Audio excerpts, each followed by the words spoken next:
So, yes, there is a second coming. The resurrection is going to occur. That means everybody that's saved at the same moment is going to change in their bodies if they're alive.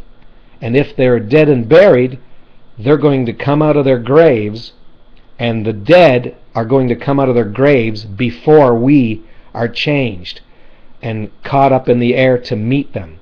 So the dead are going to rise first when Jesus comes, and then we're going to be caught up in the air, and we're going to be with the dead and with Jesus. And so everybody's all together. And so that brings another idea that we need to understand. When we die now, our bodies stay in the grave, and our souls and our spirits go to heaven. Now, when the resurrection occurs, our souls and our spirits are coming back to our bodies on earth.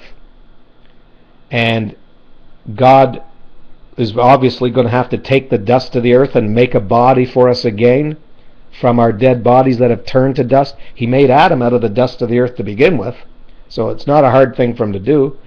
And those dead people, they're going to come back into their bodies and come out of the graves, and then we're going to be changed after that.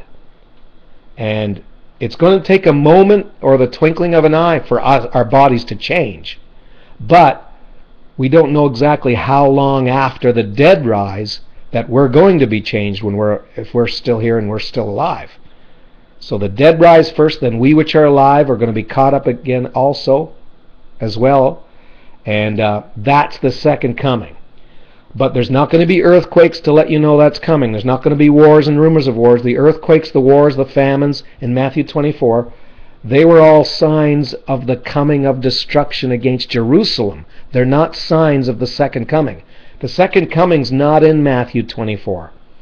Matthew 24 is about the coming of Jesus to destroy Jerusalem, and that happened 2,000 years ago, AD 70. So the second coming is going to take us to the judgment seat of Christ, the white throne judgment in Revelation 20. And a lot of people, they just see the coming of the Lord. See, in Matthew 21 and 40, Jesus just got finished telling a parable about people stealing the fruit from the vineyard that the Lord had masters, husbandmen take care of for him. Those husbandmen were stealing it for themselves. And he said, what do you think the Lord of the vineyard will do when he comes? And so that's the coming of the Lord. But they think that's the second coming, and it's not. The second coming is in 1 Corinthians 15, and it's in 1 Thessalonians 4, and it's also in John 5 and 28. That's the second coming. But the coming with the earthquakes and the famines, all the signs of that, was the first coming of destruction against Jerusalem.